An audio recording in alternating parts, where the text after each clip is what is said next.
Chapter 8. Keith Richards' Life. When I first saw Nellcote, I thought that I could probably handle a spell of exile. It was the most amazing house, right at the base of Cap Ferrat, looking out over Villa Franche Bay. It had been built around the 1890s by an English banker, with a large garden, a little overgrown, behind the great iron gates. The proportions were superb. If you felt a little ragged in the morning, you could walk through this glittering chateau and feel restored. It was like a hall of mirrors, with 20-foot ceilings and marble columns, grand staircases. I'd wake up thinking, this is my house? Or about bloody time someone's got it all right. This was the grandeur we felt we deserved after the shabbiness of Britain. And since we'd committed ourselves to living abroad, how hard really was it to sit in Nellcote? We'd been on the road forever, and Nellcote was a lot better than the Holiday Inn. I think everybody felt a sense of liberation compared to what had been going on in England. It was never our intention to record at Nellcote. We were going to look around for studios in Nice or Cannes, even though the logistics were a little daunting. Charlie Watts had taken a house miles away in the Vaucluse, several hours' drive. Bill Wyman, he was up in the hills near Grasse. He was soon hanging out with Marc Chagall, of all people. The most unlikely couple I can think of. Bill Wyman and Marc Chagall. Neighbors. Pop round for a cup of Bill's terrible tea. Mick, well, he lived first in the Byblos Hotel in Saint-Tropez while he waited for his wedding day. Then he rented a house belonging to Prince Ranier's uncle, and then a house owned by someone called Madame Tolstoy. Talk about falling in with the cultural Euro trash. Or they with the white trash. They at least welcomed us with open arms. One of the features of Nellcote was a little staircase down to a jetty, to which I soon attached the Mandrax II, a very powerful 20-foot motorboat, a Riva, built of mahogany, the creme de la creme of Italian speedboats. Mandrax was an anagram of its original name. All I had to do was knock off a couple of letters and move a couple around. It was irresistible to call it that. I bought it off a guy, I renamed it, and set off. No skipper's license, no pilot's license. There wasn't even the formal, have you ever been on the water before? Now I'm told you have to take exams these days to drive a boat in the Mediterranean. It required the companionship of Bobby Keys, not long coming, Graham Parsons, and others to put the Mandrax to the test on the glassy Mediterranean, to strike out for the Riviera and adventure. But this was all later. First, there was the matter of Mick's wedding to Bianca, his Nicaraguan fiancée, which came up in May, 4 weeks after our arrival. Marianne, she'd gone from his life in 1970. That was the previous year, and into the beginning of the lost decade. Mick arranged what he saw as a quiet wedding, for which he chose Saint-Tropez at the height of the season. No journalists stayed at home. In these pre-security days, the couple and the guests wrestled their way through the streets against photographers and tourists, from the church to the mayor's office. Hand-to-hand combat, like trying to get to the bar in a rowdy club. I slid off, leaving Bobby Keys, who was a close friend of Mick's in those days, to act as assistant best man or whatever. Roger Vadim. He was the best man.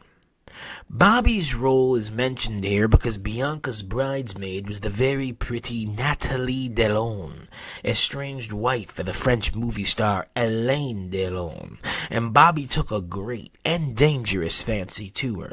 She and Delon had been in the center of a scandal that had embroiled the French Prime Minister Georges Pompidou and his wife, as well as the crime underworld from Marseille to Paris.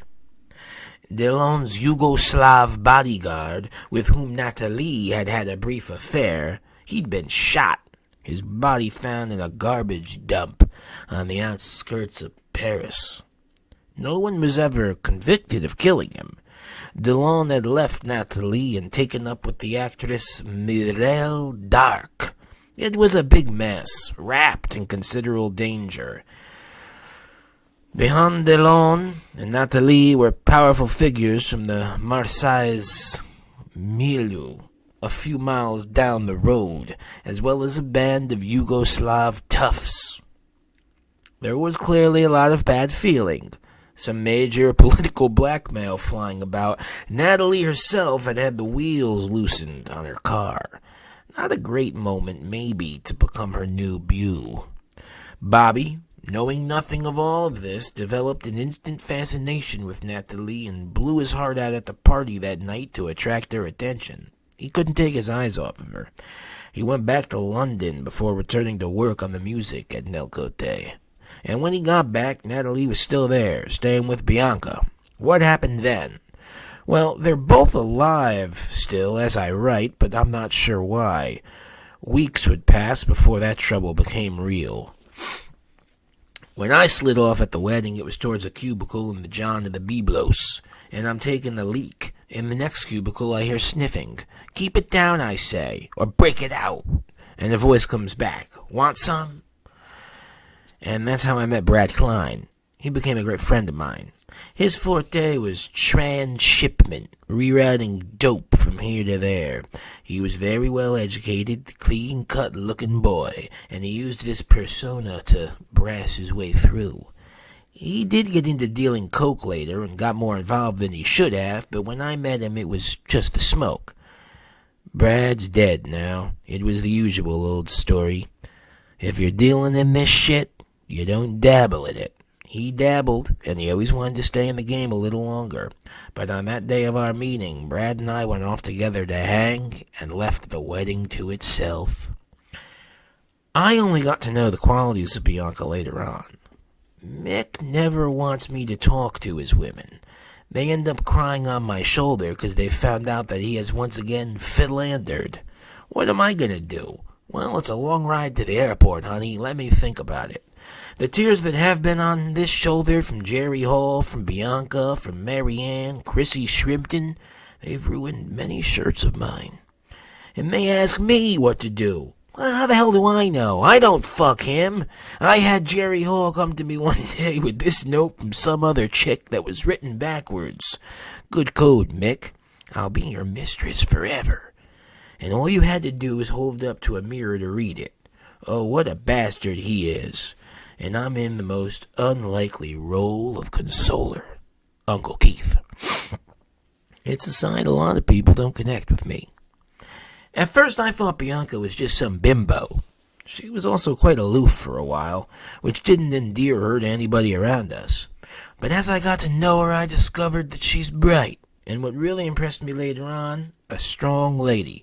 She became a mouthpiece for Amnesty International, a sort of roving ambassador for her own human rights organization, which is really some achievement. Very pretty and everything like that, but a very forceful character. No wonder Mick couldn't handle it. The only drawback was that she was never one for a joke. I'm still trying to think of something to make her laugh.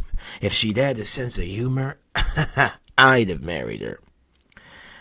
Mick's taking up with Bianca did coincide with our leaving England, so there was a definite schism in place already, a fault line.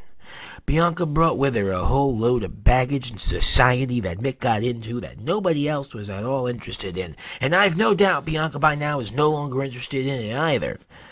Even then, I had nothing against her personally. It was just the effect of her and her Milo on Mick that I didn't like. It distanced him from the rest of the band. and Mick's always looking to separate himself from the band. Mick would disappear for 2 weeks on vacation. He would commute from Paris. Bianca was pregnant, and their daughter Jade was born in the fall when Bianca was in Paris. Bianca didn't like Nellcote life. I don't blame her. So Mick was torn. In those early days at Nellcote, we'd do our promenades down by the harbors, or to the Café Albert in Villa Franche, where Anita would drink her pasties. We were obviously conspicuous in those parts, but we were also pretty hardened, unworried by what other people thought. Violence happens when you least expect it, though. Spanish Tony, he came down early on, saved my life a couple of times, either literally or not, and in the town of Beaulieu, on one of those outings near Nellcote, he really saved my hide. I had an E-Type Jaguar that I drove down to Beaulieu Harbor with Marlon and Tony aboard, and parked in what was pointed out to us by what appeared to be 2 harbor officials as the wrong place. One came across and said, "EC," beckoning me and Tony into the harbor office. So Tony and I wandered over, leaving Marlon in the car for what we imagined would be a couple of minutes. We could see him. Tony smelled it all before I did. 2 French fishermen, older guys. One had his back to us. He was locking the door. Tony looked at me. He just said, "Watch my back."